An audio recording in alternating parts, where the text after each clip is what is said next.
The hand-to-hand dumbbell swing is an exercise that primarily targets the muscles in the hips, glutes, hamstrings, core, and shoulders. Compared to the traditional single-arm dumbbell swing, this dynamic variation involves coordination and balance due to the hand switch. However, the drawback is you would not be able to lift as heavy of a weight.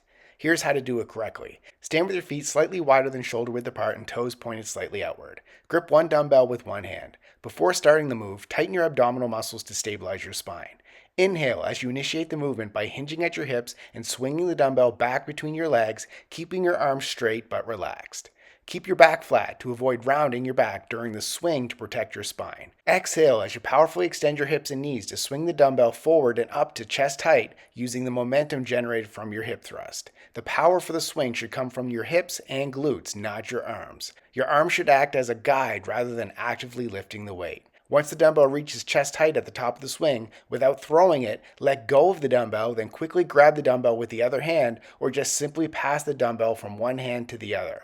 Allow the dumbbell to swing back down between your legs as you hinge at your hips again, preparing for the next swing. Keep alternating hands at the top of each swing, maintaining a smooth, controlled, and steady rhythm while avoiding any jerky movements. Repeat for time or reps. Subscribe to get a new exercise video demo every day.